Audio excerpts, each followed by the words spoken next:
नमस्कार विद्यार्थी मित्रांनो, हिस्ट्री बाय संतोष चव्हाण या आपल्या ऑफिशियल यूट्यूब चॅनलवर तुम्हा विद्यार्थी मित्रांचं खूप खूप स्वागत. मित्रांनो, कंबाईनच्या पेपरसाठी 30 दिवसांचा कालावधी शिल्लक आहे आणि या 30 दिवसांमध्ये आपण 30 दिवसांचे माझे लेक्चर्स व्हिडिओ या ठिकाणी पाहिले की पेपरमध्ये 15 पैकी 15 मार्क जरूर या ठिकाणी मिळणार आहे. लक्षात घ्या, आजचा टॉपिक आपण या ठिकाणी करतोय तो म्हणजे ब्रिटिशकालीन भारतीय अर्थव्यवस्था, अर्थातच ब्रिटिशकालीन भारताचा आर्थिक इतिहास. लक्षात घ्या, या टॉपिकवर आयोग सातत्यानं प्रश्न या ठिकाणी विचारतोय. जसं की आपण पाहू शकतो की व्यापारवादाची तत्व याच्यावर प्रश्न विचारले गेले, शेतीचं व्यापारीकरण नेमकं काय आहे त्याच्यावर प्रश्न विचारले गेले, लक्ष्मी दर्यापार निघाली आहे हे स्टेटमेंट कोणाचं या ठिकाणी आहे, इंग्रजांनी भारतामध्ये जे नगदी पिकं या ठिकाणी घेतली तर ती कोणकोणती आहे, अशा संदर्भातील आयोग नेहमी या ठिकाणी प्रश्न विचारत आलेला आहे. हा नवा ट्रेंड आहे की या आर्थिक इतिहासावर आता आयोग प्रश्न विचारायला सुरुवात केलेली आहे. म्हणून मग यावर थोडंसं काम करणं गरजेचं आहे. या टॉपिकचा एक प्रॉब्लेम असा आहे की आपण जे पुस्तक या ठिकाणी वाचतो त्या संदर्भ ग्रंथांमध्ये या टॉपिक बद्दलची माहिती तितकी फारशी या ठिकाणी नाही. सारेच विद्यार्थी वायसेम वाचत नाही, सारेच विद्यार्थी एनसीईआरटी या ठिकाणी वाचत नाही, सारेच विद्यार्थी बिपिन चंद्र पण या ठिकाणी करत नाही, सारेच विद्यार्थी इग्नूच्या नोट्स पण या ठिकाणी करत नाही. या सर्व संदर्भ ग्रंथांचा सार घेऊन मी तुमच्यासाठी हे लेक्चर्स या ठिकाणी केलेलं आहे. 30 मिनिटाचं लेक्चर असेल. या लेक्चरमध्ये आपण या ठिकाणी शेवटपर्यंत हे लेक्चर या ठिकाणी पहा.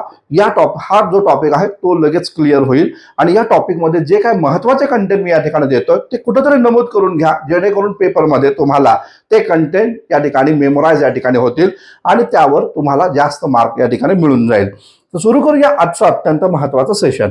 लक्षात घ्या, या लेक्चरला सुरुवात करण्यापूर्वी एक इन्फॉर्मेशन देतो. ज्यांचं टार्गेट आहे केवळ राज्यसेवेची पेपर या ठिकाणी द्यायचं आणि क्लास 1 ची पोस्ट या ठिकाणी काढायचं, अशा विद्यार्थी मित्रांनी 2023-2024 ची तयारी करताना या ठिकाणी ही बॅच आपली जरूर या ठिकाणी जॉईन करून घ्यावी. राज्यसेवा पूर्व आणि मुख्य परीक्षेच्या संपूर्ण सिलेबसवर आधारित असणारी एक महत्त्वपूर्ण बॅच आपण आपल्या हिस्ट्री बाय संतोष चव्हाण या ॲपवर लॉन्च केलेली आहे. यामध्ये आपण प्राचीन भारताचा इतिहास, मध्ययुगीन भारताचा इतिहास, आधुनिक भारताचा इतिहास, स्वातंत्र्योत्तर भारताचा इतिहास, महाराष्ट्रातील सर्व प्रमुख समाजसुधारक आणि त्याचबरोबर महाराष्ट्राचा सांस्कृतिक इतिहास या टॉपिकचे संपूर्ण लेक्चर्स आपण यामध्ये देत आहोत. तर हा महत्त्वपूर्ण सिलेबस आपण यामध्ये कव्हर करत आहोत. लक्षात घ्या, 50% डिस्काउंट या बॅच मध्ये आपण दिलेला आहे.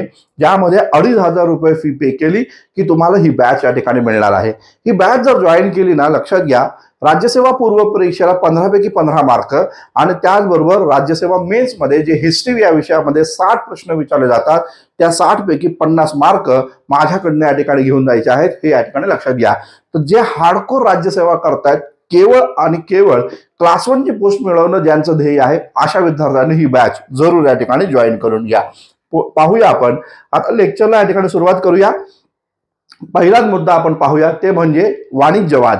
वाणिज्यवाद काय नेमकं आहे, मर्कंटाईल नेमकं काय आहे हे आपण या ठिकाणी पाहूया. आता पहा, जनरली आपण हे वारंवार या ठिकाणी म्हणतो ब्रिटिशांचं राज्य हे साम्राज्यवादी होतं आणि व्यापारवादी या ठिकाणी होतं. तर तो व्यापारवाद हा जो शब्द आहे, वाणिज्यवाद हा शब्द आहे, हा काय नेमकी भूमिका घेतो ते आपण इथं समजून घ्या. लक्षात घ्या, आयातीपेक्षा निर्यातीवर जास्त भर असतो आणि निर्यातीच्या द्वारे मिळणाऱ्या नफा हा महत्वपूर्ण या ठिकाणी मानला जातो. या संकल्पनेमध्ये इंग्रजांनी बघा काय केलं, वसाहतींच्या मालाची खरेदी करणं आणि आपल्या माल जो आहे या वसाहतींमध्ये खपवणं ही भूमिका इंग्रजांची राहिलेली होती, असं एकंदरीत दिसतं. आपल्याला माहिती आहे, भारत ही अनेक वर्षांपासून किंवा सुमारे 200 वर्ष इंग्रजांची या ठिकाणी वसाहत राहिलेली आहे. भारतातील कच्चा माल इंग्लंडमध्ये जात होता आणि इंग्लंडमधला पक्का माल भारतामध्ये विकला जात होता. अशा प्रकारची इंग्रजांची व्यापारवादाची भूमिका ही या ठिकाणी राहिल्याचं एकंदरीत दिसतं. म्हणजे इंग्रज भारताचं 2 प्रकारे शोषण करत होतं. भारतातील कच्चा माल मोठ्या प्रमाणावर आपल्या मायदेशी नेले जात होता आणि तिथं तो पक्का बनवला जायचा आणि तोच पक्का माल भारताचा व्यापार बाजारपेठेमध्ये विकला जात होता. अशा प्रकारचं दुहेरी शोषण इंग्रज भारतामध्ये या ठिकाणी करत होते आणि त्यातून भारताचं अधिकाधिक शोषण केलं जात होतं आणि इंग्लंडचा अधिकाधिक विकास या ठिकाणी केला जात होता, हे या ठिकाणी लक्षात घ्या. व्यापारवादाच्या धोरणाच्या माध्यमातून ब्रिटिशांनी भारताचा मोठ्या प्रमाणात आर्थिक शोषण केलं, हा महत्वपूर्ण मुद्दा इथे लक्षात असू द्या. आता पहा, या माध्यमातून पाहायला असं भेटतं, अनेक इंग्रज लोक भारताला काय म्हणत होते, तर ब्रिटिश राजमुटकातील सर्वात या ठिकाणी तेजस्वी हिरा म्हणून भारताचं वर्णन या ठिकाणी करायचे. म्हणजे भारतातून मोठ्या प्रमाणावर आर्थिक संपत्तीची लूट इंग्रजांनी या ठिकाणी केली आणि जिथं जगामध्ये त्यांनी ज्या वसाहती स्थापन केल्या होत्या त्या वसाहतींना स्थिरता प्राप्त करण्याचं कार्य पण ब्रिटिश राज्यकर्त्यांनी केल्याचं एकंदरीत दिसतं. भारतातील अधिकाधिक संपत्तीची लूट करणं आणि स्वतःचा देश समृद्ध बनवणं हे ब्रिटिशांचं धोरण राहिलं आणि म्हणून 1947 पर्यंत इंग्रजांची भूमिका हीच होती की भारतासारखी वसाहत आपल्या हातून जाऊ नये यासाठीच ब्रिटिशांनी प्रयत्न केल्याचं एकंदरीत दिसून येतं. आता पहा, ब्रिटिशांचं राज्य आणि त्या राज्याचं जे व्यापारवादी धोरण होतं त्या धोरणाचे एकूण 3 टप्पे या ठिकाणी पडले जातात. त्या पहिल्या टप्प्याला म्हणलं जातं प्राथमिक अवस्था. 1757 पासून ते 1813 पर्यंतची ही अवस्था या ठिकाणी आहे. दुसरी अवस्था जी आहे ज्याला आपण खुल्या व्यापाराची अवस्था म्हणतो, जो 1813 पासून ते 1858 पर्यंतची अवस्था आहे. आणि तिसरी अर्थव्यवस्था आर्थिक साम्राज्यवादाची अवस्था, ज्यामध्ये आपण 1858 पासून 1947 पर्यंतचा इतिहास आपण या ठिकाणी पाहतो. एक एक महत्वपूर्ण मुद्दा आपण या ठिकाणी समजून घेऊया. पहिला मुद्दा पाहूया प्राथमिक अवस्था. आपल्याला माहिती आहे 1599 किंवा 1600ला ईस्ट इंडिया कंपनीची स्थापना झाली. राणी एलिझाबेथ प्रथमनं या कंपनीला भारतात व्यापार करण्याची परवानगी दिली. यानुसार कंपनीचे प्रमुख पदाधिकारी भारतामध्ये आले आणि त्यांनी भारतात 1612ला पहिली वसाहत सुरतमध्ये या ठिकाणी स्थापन केली. लक्षात घ्या, 1612 पासून ते 1757 पर्यंत इंग्रजांनी भारतामध्ये ठिकठिकाणी आपल्या वसाहती स्थापन केल्या आणि या वसाहतींमधला कच्चा माल आपल्या मायदेशी नेण्याचा प्रयत्न केल्याचं एकंदरीत दिसतं. म्हणजेच काय पाहायला भेटतं की भारतातील कच्चा माल खरेदी करत असताना भारतीय व्यापाऱ्यांना पण काहीतरी देणं गरजेचं या ठिकाणी राहील आणि म्हणून मग इंग्रजांनी या काळामध्ये भारतातील कच्चा माल खरेदी करण्याच्या प्रित्यर्थ त्यांनी भारतीय लोकांना सोनं आणि चांदी द्यायला सुरुवात केलेली होती असं एकंदरीत पाहायला भेटतं. तर सोनं चांदीच्या बदल्यात भारतातील कच्चा माल ते या ठिकाणी विदेशामध्ये म्हणजेच आपल्या मायदेशामध्ये म्हणजेच आपल्या इंग्लंडमध्ये या ठिकाणी नेत होते असं एकंदरीत या ठिकाणी पाहायला भेटतात. तर या प्रकारची भूमिका इंग्रजांची या ठिकाणी राहिली होती. सुरुवातीचा व्यापार हा ब्रिटिशांच्या घाट्यामध्ये होता. भारताचा व्यापार मात्र सरप्लस मध्ये होता, कारण भारतातील कच्च्या मालाच्या बदल्यात भारताला सोनं चांदी मिळत होतं हे या ठिकाणी लक्षात घ्या. परंतु झालं असं, इंग्रजांनी हळूहळू भारतावर या ठिकाणी राजकीय वर्चस्व स्थापन करण्याचा प्रयत्न केला आणि त्याचं यश त्यांना प्लासीच्या युद्धामध्ये मिळालं. बंगाल प्रांत त्यांनी या ठिकाणी जिंकून घेतला. बंगाल प्रांतामध्ये सिराजुद्दौलाचा पराभव केला. त्यानंतर 1764 साली बक्सरचं युद्ध त्यांनी केलं. बक्सरच्या या युद्धामध्ये भारतातील 3 महत्वपूर्ण शासकांचा त्यांनी पराभव केला आणि 1765 साली अलाहाबादचा तह केला. लक्षात घ्या, अलाहाबादच्या तहाद्वारे बंगाल, बिहार, ओरिसा या प्रांतामध्ये महसूल जमा करण्याचा अधिकार ईस्ट इंडिया कंपनीला मिळाला. आणि आता ईस्ट इंडिया कंपनी काय करू लागली तर भारतामधनं महसूल जमा करू लागली आणि त्याच महसुलाच्या बदल्यात भारतातील कच्चा माल ती या ठिकाणी खरेदी करू लागली. म्हणजेच पाहायला असं भेटलं की 1757 नंतर भारतामध्ये आता सोन्या चांदीचा ओघ जो येत होता तो आता बंद झालेला आहे 1765च्या तहामुळं. 1765 नंतर आता भारतामध्ये या ठिकाणी सोनं चांदी येणं बंद करण्यात आलेलं आहे असं एकंदरीत दिसतं. म्हणजे भारताचं पुन्हा एकदा 2 प्रकारे शोषण या ठिकाणी होऊ लागलं. एक म्हणजे भारतीय लोकांकडनं महसूल जमा करा आणि त्याचबरोबर त्याचबरोबर या ठिकाणी भारतातील कच्चा माल त्याच महसुलातनं या ठिकाणी उभा करा, अशा प्रकारची भूमिका इंग्रजांची या ठिकाणी राहिली. तर ही जी भूमिका होती इंग्रजांची त्याला या ठिकाणी प्राथमिक अवस्था या नावाने या ठिकाणी संबोधलं जातं. मग या काळामध्ये इंग्रजांनी काय केलं, ईस्ट इंडिया कंपनीच्या अधिकारांचे पेमेंट जे आहे भारताच्या तिजोरीतून द्यायची भूमिका या ठिकाणी घेतली आणि भारतातील कच्चा माल मोठ्या प्रमाणावर खरेदी करा आणि त्याचबरोबर महसूल देखील भारतामध्ये या ठिकाणी जमा करा, ही भूमिका इंग्रजांची या काळामध्ये राहिली होती असं एकंदरीत दिसतं. त्यानंतर दुसरी अवस्था आपण या ठिकाणी पाहूया, ती म्हणजे खुल्या व्यापाराची अवस्था. 1813चा चार्टर ऍक्ट लक्षात घ्या. 1813 पासून ही व्यवस्था या ठिकाणी सुरू झाली. 1813ला काय नेमकं घडलं, 1813ला चार्टर ऍक्ट या ठिकाणी मंजूर करण्यात आला. या चार्टर ऍक्टच्या माध्यमातून ईस्ट इंडिया कंपनीची व्यापारी मक्तेदारी जी भारतामध्ये होती ती या ठिकाणी समाप्त झाली.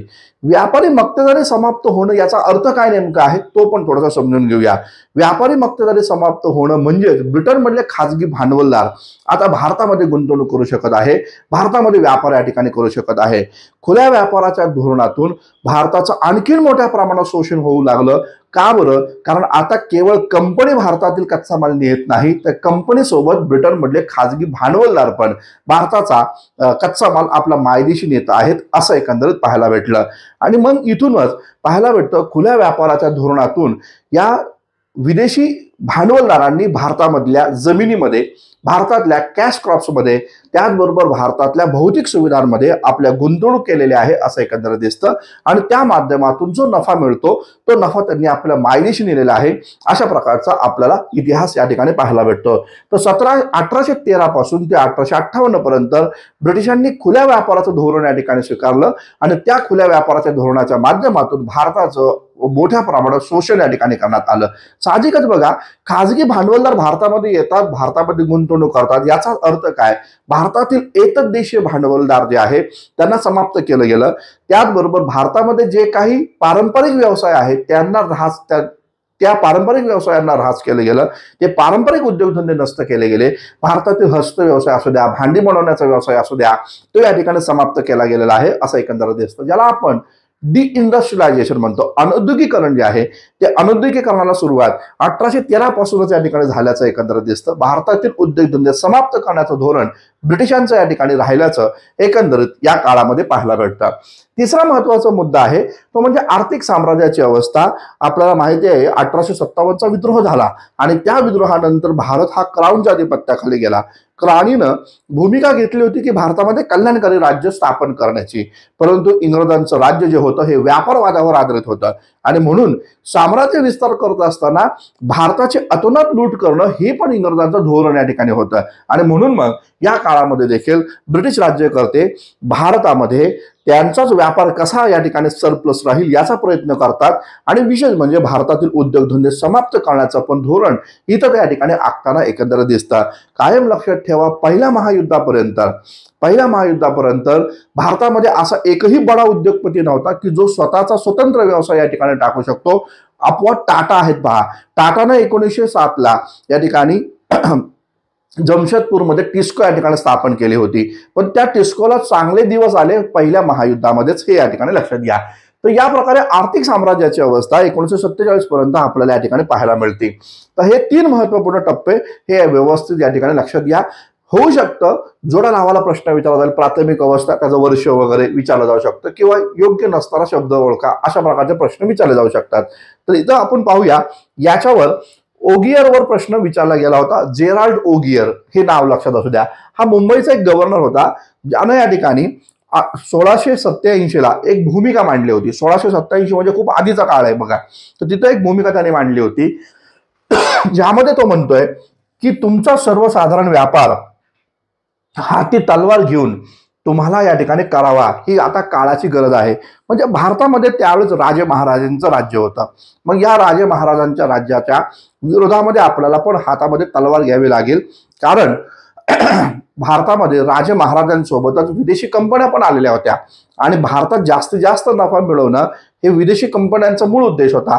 म्हणजे पाहायला भेटतं पोर्तुगीज असू द्या, इंग्रज असू द्या, फ्रेंच असू द्या, डेच असू द्या, डॅनिश असू द्या, यांचा या ठिकाणी रोल राहिला की कोण जास्त नफा भारतामध्ये कमवतंय, कोण जास्त कच्चा माल इंग्लंडमध्ये या ठिकाणी नेतोय. तर ही भूमिका या ठिकाणी राहिलेली होती आणि म्हणून मग मोठ्या प्रमाणावर स्पर्धा देखील या काळात सुरू होती. आणि म्हणून मग मुंबईचा जो गव्हर्नर या ठिकाणी आहे ओगियर, हा भूमिका या ठिकाणी मांडतो. आता इथून पुढचा आपला व्यापार जो आहे हाती तलवार घेऊनच या ठिकाणी करावा लागेल. इंग्रजांनी काय केलं? हेच तर काम केलं. इंग्रजांनी हाती तलवार घेऊन भारतातील आपल्या विदेशी आणि देशी या सत्तांच्या विरोधामध्ये त्यांनी या ठिकाणी लढाई केलेल्या आहेत आणि भारतावर आपली वर्चस्व स्थापन करण्याचा प्रयत्न केल्याचं एकंदरीत दिसतं.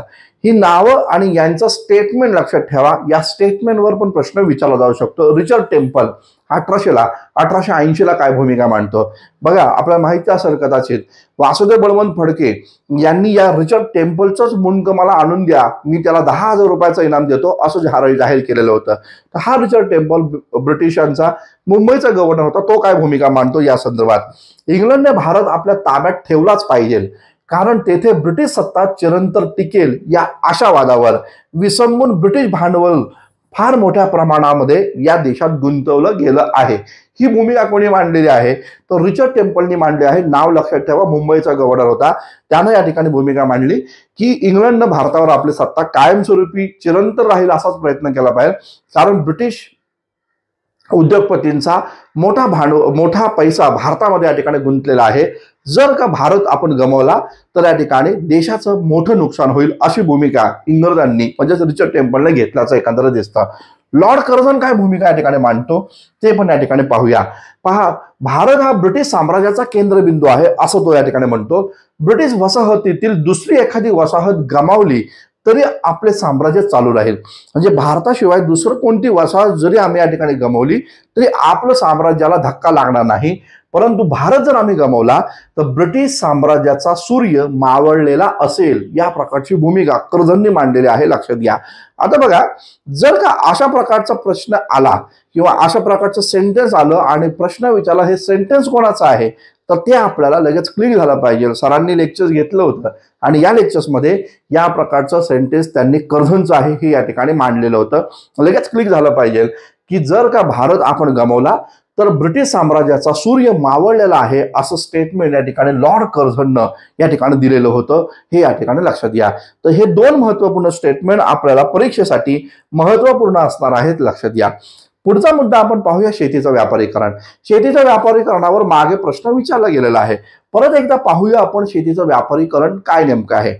पहा, पूर्वी भारतामध्ये जी शेती केली जात होती तर ती शेती या ठिकाणी अन्नधान्याची शेती होती। आता इंग्रजांनी अन्नधान्याच्या शेतीपेक्षा या ठिकाणी नगदी पिके घ्यायला या ठिकाणी सुरुवात केली, म्हणजे अशी पिकं की ज्या पिकांमधनं लगेच आपल्याला कॅश पैसे या ठिकाणी मिळतात, त्याला कॅश क्रॉप त्यांनी या ठिकाणी संबोधलं, म्हणजेच नगदी पिकं या ठिकाणी संबोधलं। तर त्या प्रकारच्या शेतीला या ठिकाणी म्हटलं जातं शेतीचं व्यापारीकरण, हे लक्षात घ्या।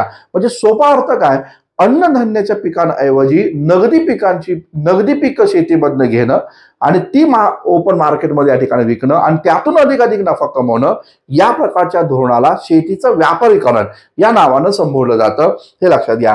म्हणजे शेतीचं व्यापारीकरण जिथं पण प्रश्न विचारला जाईल तिथं लक्षात ठेवायचं, शेतीचं व्यापारीकरण म्हणजे इंग्रजांनी भारतातनं कॅश क्रॉप्स घ्यायला मोठ्या प्रमाणात सुरुवात केलेली आहे, हे या ठिकाणी लक्षात घ्या। पण आता इथे या ठिकाणी पाहायला भेटतं, पहा इथं म्हणलेलं आहे यामध्ये नगदी पिके घेण्यावर या ठिकाणी भर दिला जातो। म्हणजे जर प्रश्न असा आला शेतीचं व्यापारीकरण म्हणजे एक भांडवलशाहीची प्रक्रिया आहे का, 100% आहे, हे लक्षात घ्या।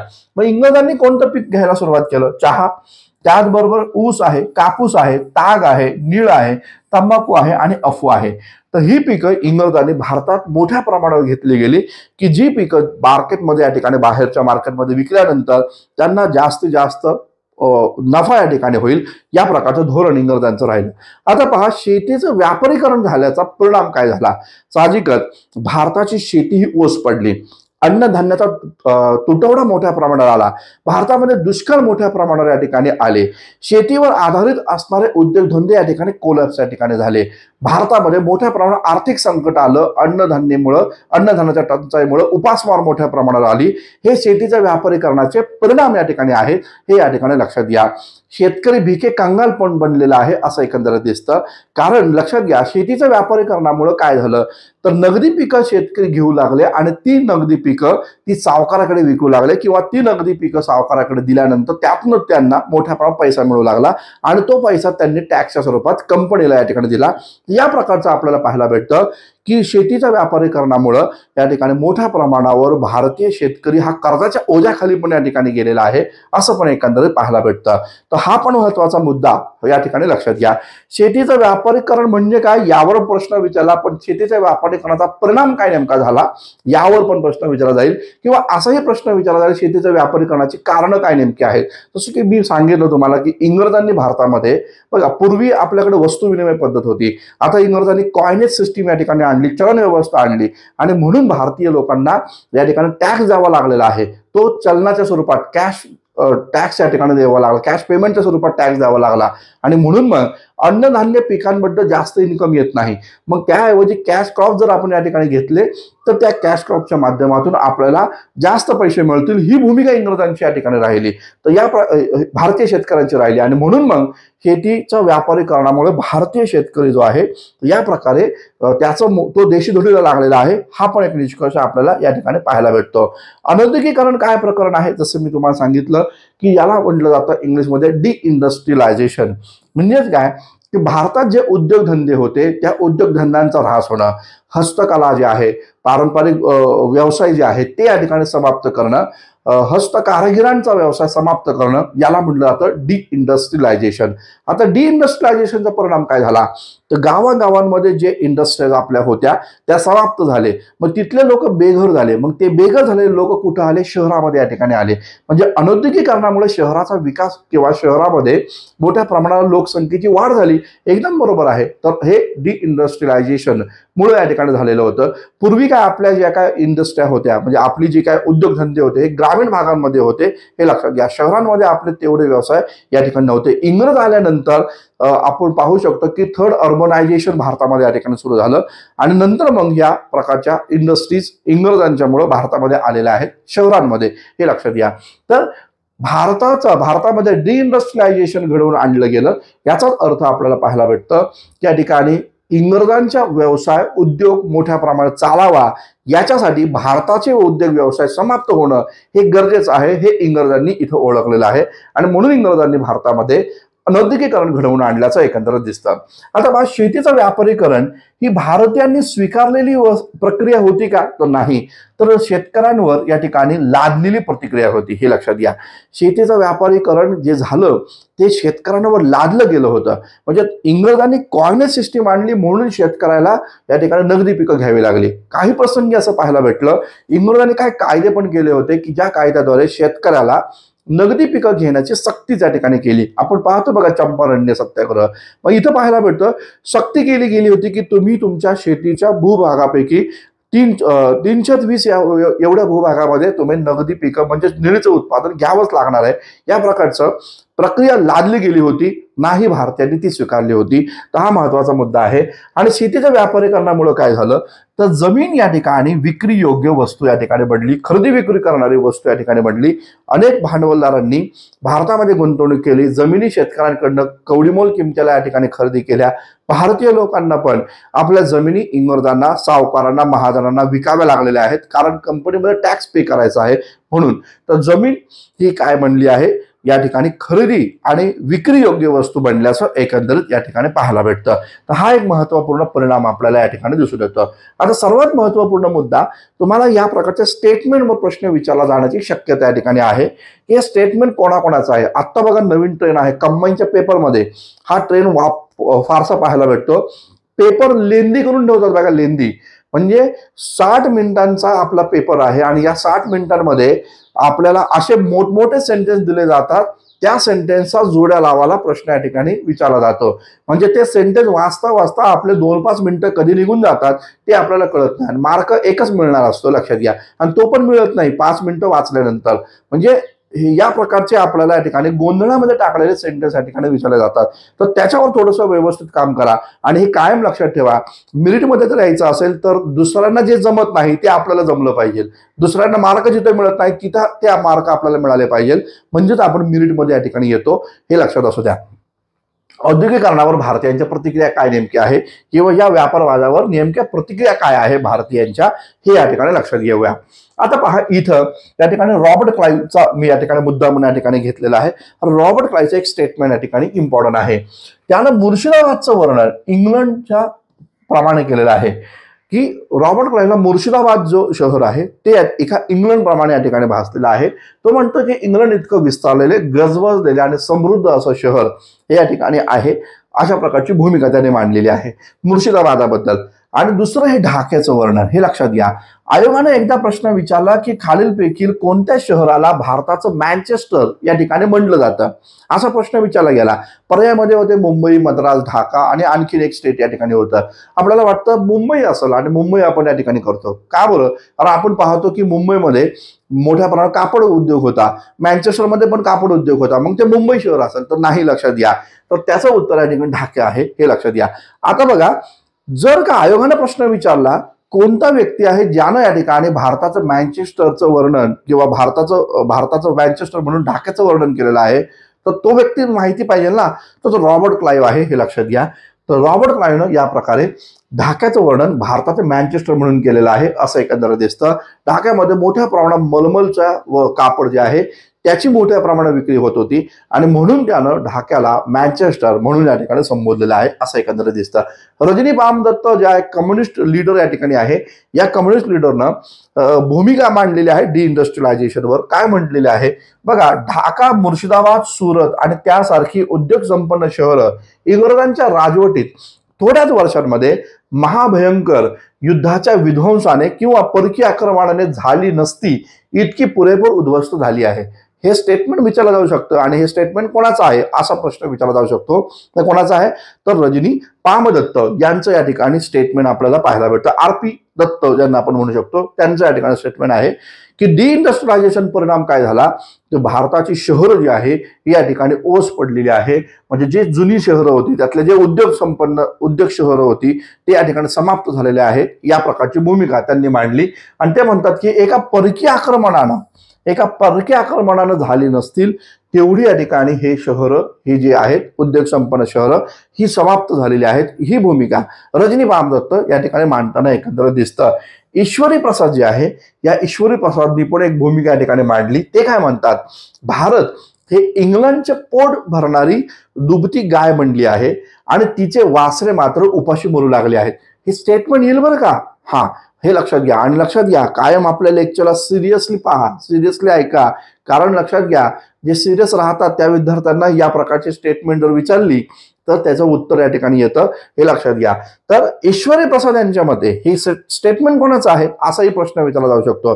तर ईश्वरी प्रसाद यांच्या मते भारत हे इंग्लंडचं पोट भरणारी दुभती गाय आहे आणि तिचे वासरे मात्र उपाशी मरू लागलेत, म्हणजे आपण भारतीय लोक उपाशी मरू लागले आहेत. ही भूमिका या ठिकाणी ईश्वरी प्रसाद यांनी मांडल्याचं एकंदरीत या ठिकाणी पाहायला भेटतं. पुढचा मुद्दा आपण या ठिकाणी पाहूया. संपत्तीच्या निस्सारणाशी संबंधित काही स्टेटमेंट आहे. म्हणजे भारताची संपत्तीचं निस्सारण कसं होतं, त्याचा निचरा कसा होते, ती संपत्ती मोठ्या प्रमाणावर विदेशामध्ये कशी जात आहे, कोणकोणत्या मार्गाने जात आहे. तर या संदर्भामध्ये काही महत्वपूर्ण विद्वानांच्या काही स्टेटमेंट आहे, काही प्रतिक्रिया आहेत, त्या आपल्याला इथं या ठिकाणी पाहायच्यात. आता लक्षात घ्या, इथं पाहायला भेटतं लॉर्ड मेकॉले भूमिका काय म्हणतो पहा. मेकॉले म्हणतो की रानटी लोकांवर राज्य करण्यापेक्षा, भारताला तो रानटी लोकांचा देश म्हणत होता आणि त्यामुळे तो असं म्हणतो की रानटी लोकांवर राज्य करण्यापेक्षा सुधारलेल्या लोकांची व्यापार करण्यातच आमचा अधिक जास्त फायदा आहे. समजून घ्या, ते काय म्हणतोय की भारताला जर रानटी ठेवलं तर आपला काही फायदा नाही होणार, पण त्याच भारताला आपण सुशिक्षित करूया आणि सुशिक्षित भारतीयांसोबत आपण व्यापार करूया. आता लक्षात घ्या, एक प्रश्न विचारला जातो की नखशिखांत इंग्रज कोणाला म्हटलं जातं. आपल्याला माहिती आहे WC बॅनर्जी नखशिखांत इंग्रज यांना म्हटलं जातं. आता बघा, शिकले सवरलेले भारतीय काय करू लागले, तर शिकले सवरलेले भारतीय इंग्रजांचं अनुकरण करू लागले. इंग्रज ज्या पद्धतीने इंग्रजी फडफड बोलतात तशा प्रकारे आपण बोलली पाहिजे, ही त्यांची भूमिका राहिली. इंग्रज ज्या प्रकारे कपडे घालतात तशा प्रकारचा पेहराव आपला असला पाहिजे. म्हणजे आपण धोती पंचा सोडून दिला आणि इंग्रजांचा सूटबूट घालायला या ठिकाणी लागलो. लक्षात घ्या, भारतीय स्वातंत्र्य लढ्यामध्ये असे कैक लीडर तुम्हाला या ठिकाणी दिसतात ज्यांचा पेहराव इंग्रजांप्रमाणे सुटाबुटात कोटातला या ठिकाणी आहे, हे लक्षात घ्या. गांधी पण आधी दक्षिण आफ्रिकेमध्ये लढत होते तेव्हा सुटाबुटामध्येच लढत होते. भारतात आल्यानंतर त्यांनी या ठिकाणी हाफ नेकेड मॅन म्हणून काम केल्याचं आपल्याला दिसून येतं. तर हे इम्पॉर्टंट मुद्दा मेकॉलेची भूमिका या संदर्भातील होती. पुढे बघा, हे भास्कर पांडुरंग यांच्यावर प्रश्न विचारला जाऊ शकतो. दादोबा पांडुरंग आणि आत्माराम पांडुरंग यांचे बंधू आहे भास्कर पांडुरंग. दुर्दैव असं झालं, यांचं लवकर निधन झालं, तर त्यामुळं यांच्याबद्दल फारशी भारतीय पाठ्यपुस्तकांमध्ये माहिती नाही, लक्षात घ्या. परंतु जर का आपण कथा स्वातंत्र्याची किंवा यदी फडकेंची पुस्तकं जर वाचली तर त्याच्यामध्ये भास्कर पांडुरंग यांच्याबद्दल माहिती आपल्याला या ठिकाणी मिळते. भास्कर पांडुरंग 1841 दरम्यान बॉम्बे टाइम्स या वर्तमानपत्रामध्ये एक हिंदू या टोपण नावाने लिखाण करत होते. काय 1841ला बॉम्बे टाइम्स या वर्तमानपत्रामध्ये एक हिंदू या नावानं लिखाण करणारे भास्करराव या ठिकाणी आहेत, भास्कर पांडुरंग तरखटकर, हे लक्षात घ्या.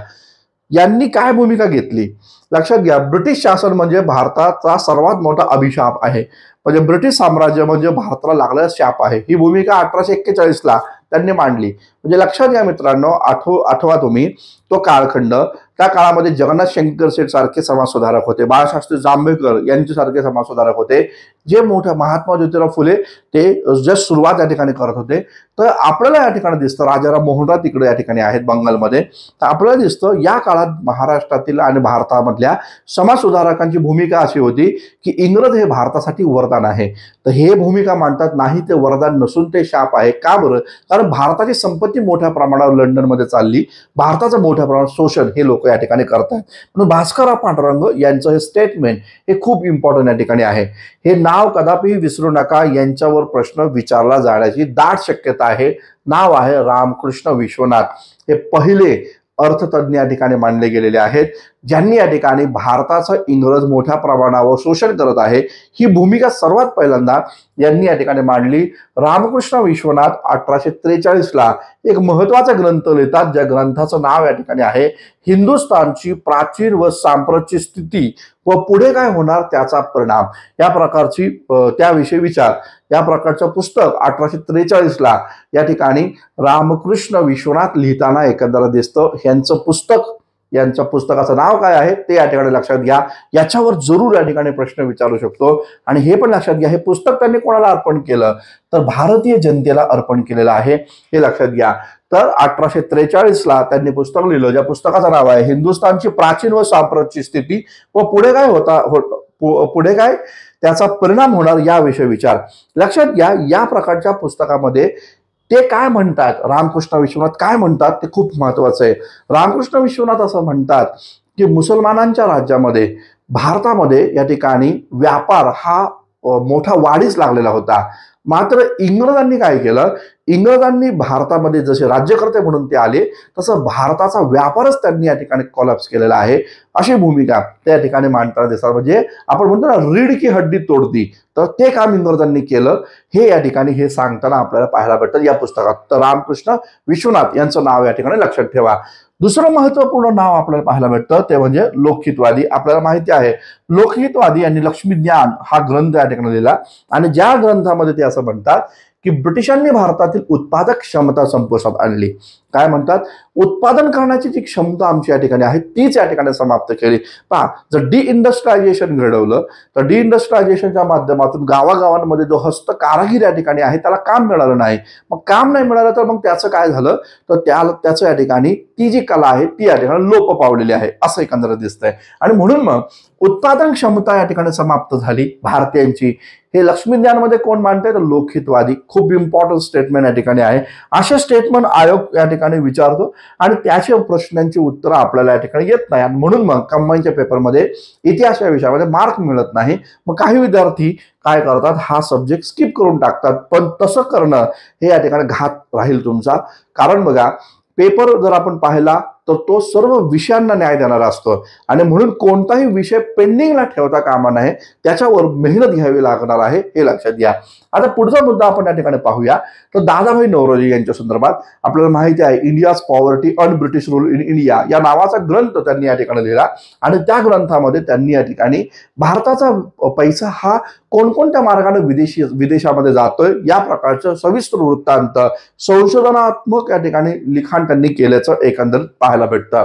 आता पहा, भारताचा पैसा कोणकोणत्या मार्गाने विदेशामध्ये चालला आहे या संदर्भात ते भूमिका काय म्हणतात की ब्रिटिश अधिकाऱ्यांचा पगार आणि त्याचबरोबर त्यांचे निवृत्ती वेतन म्हणजे ज्याला आपण पेन्शन म्हणतो त्या मार्गाद्वारे, म्हणजे त्याद्वारे ते विदेशामध्ये भारतीय पैसा चाललाय. इंग्लंडमधून भारताचा जो कारभार चालतो त्याचा खर्च भारताच्या तिजोरीतून या ठिकाणी घेतला जातोय. तिसरा मुद्दा आहे भारत सरकारने काढलेल्या कर्जावरील व्याज आणि युद्ध खर्च. कर्जावरील व्याज आणि त्याचबरोबर युद्ध खर्च याहीद्वारे भारताचा पैसा विदेशात चाललेला आहे. भारतातील विविध उठाव मोडण्यासाठी आलेला खर्च जो आहे, विविध प्रकारचे उठाव जे मोडले इंग्रजांनी मोडून काढले तर त्याच्यासाठी जो खर्च लागला तो खर्च त्यांनी भारतीय लोकांकडूनच तर वसूल केला हे या ठिकाणी म्हणतायत. आणि भारतातील रेल्वे सारख्या सुधारणांवरील खर्च भारतातूनच वसूल करण्यात आला. ही भूमिका या ठिकाणी दादाभाई नौरोजी यांनी इथं मांडल्याचं एकंदरीत या ठिकाणी पाहायला भेटतं. लक्षात घ्या, संपत्तीच्या निस्सारणा संदर्भातील या स्टेटमेंट खूप इम्पॉर्टंट आहे. या स्टेटमेंटवर आयोग प्रश्न विचारू शकतो. पी अनंत चार्लो, लक्षात घ्या, पी अनंत चार्लो काय म्हणतायत की कुंपणानं शेत खाल्लं. इंग्रज भारताचं रक्षण करण्यासाठी आले होते ना, आणि मग त्या इंग्रजांनी काय केलं तर कुंपणानं शेत खाल्लं ही भूमिका या ठिकाणी मांडतात. म्हणजे भारताची वसाहत या ठिकाणी आहे.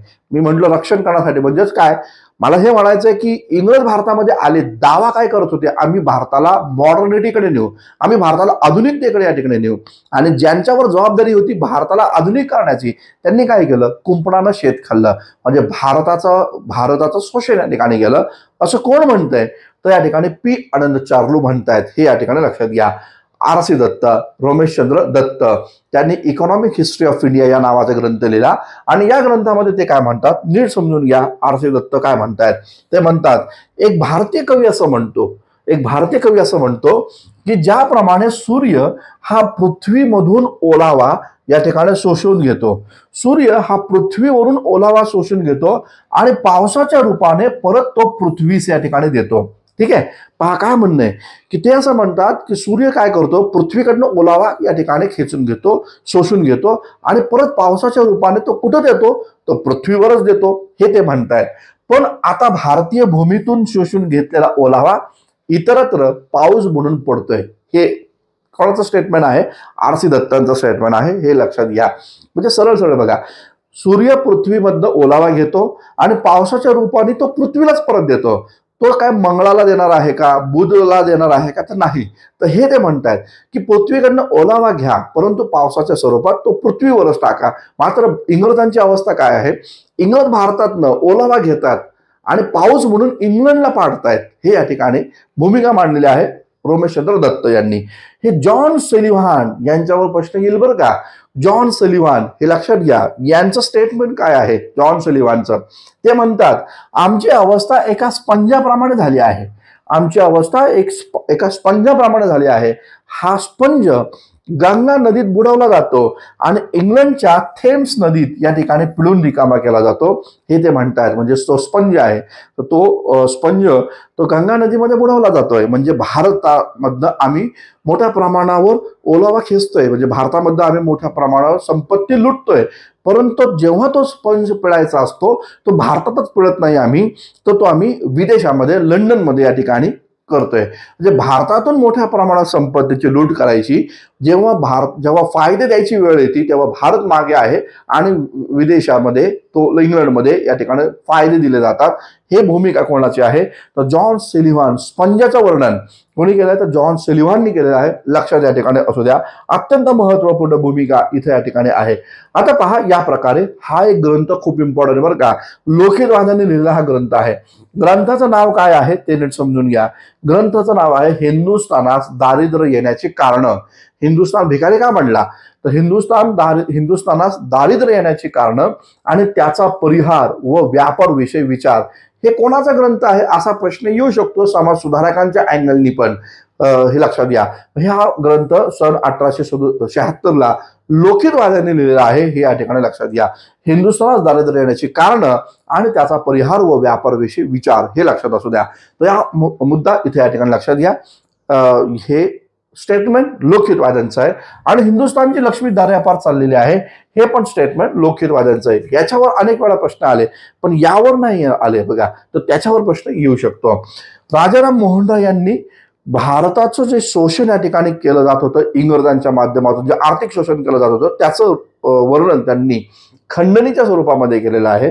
आणि राजाराम मोहन रायांप्रमाणेच न्यायमूर्ती रानडे पण या भारतातनं जो पैसा विदेशामध्ये चाललेला आहे त्याचं वर्णन ते खंडणी म्हणूनच करताना आपल्याला एकंदरीत या ठिकाणी पाहायला भेटतं. हे महत्वपूर्ण मुद्दे या ठिकाणी लक्षात घ्या.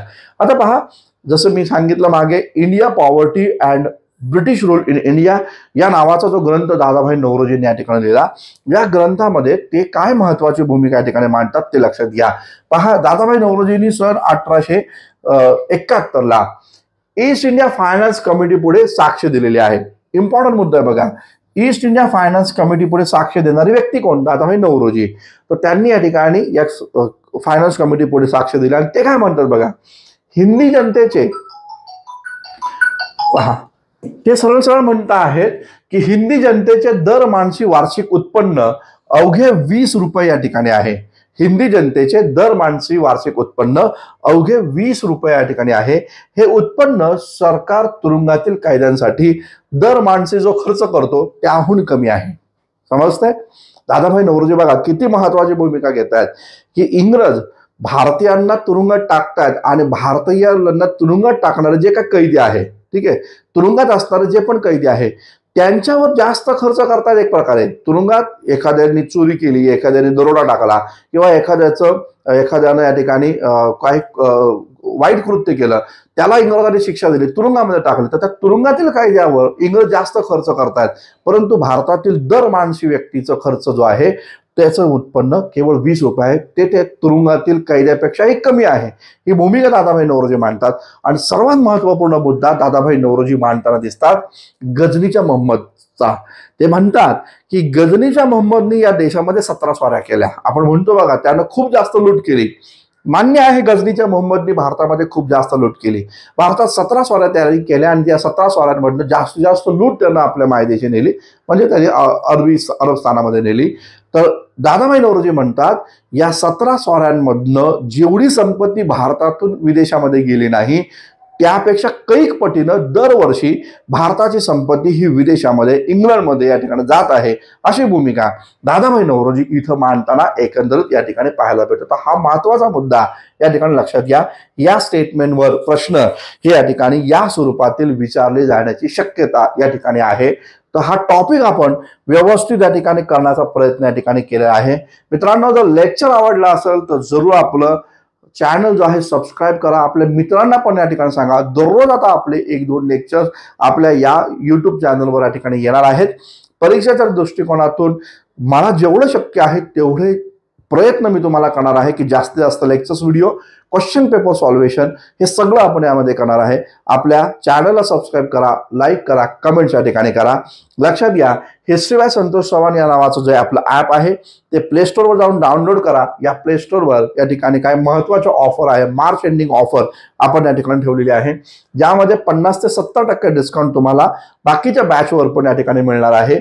जसं की आपण इथे या ठिकाणी पाहू शकतो, हिस्ट्री बाय संतोष चव्हाण या चॅनलवर समाज सुधारकांची एक बॅच आहे 399 रुपयाला आहे. इतिहास PYQ ची बॅच आहे 660 रुपयाला आहे. त्याचबरोबर या ठिकाणी इतिहास कंबाईनची बॅच आहे 1250 रुपयाला. जे पुढील वर्षांसाठी तयारी करतात 1250 ची ऑफर चालू आहे, आता लगेच ऍडमिशन घ्या. इतिहास NCERT बॅच आहे 1500 रुपयाची बॅच आहे. आणि त्याचबरोबर इतिहास राज्यसेवा ची बॅच जी मी आता तुम्हाला सांगितली तर ती पण 2500 रुपयामध्ये बॅच तुम्हाला मिळेल. ऑप्शनलच्या पण बॅचेस आहे आणि GSच्या पण बॅच आहे, पण 2025च्या तयारीसाठी या ठिकाणी आहे. तर मित्रांनो, आपलं चॅनल पण सबस्क्राईब करा, ॲप डाउनलोड करा आणि या प्रकारच्या ऑफरचा बेनिफिट या ठिकाणी उचला. थांबूया आपण. धन्यवाद. Thank you very much.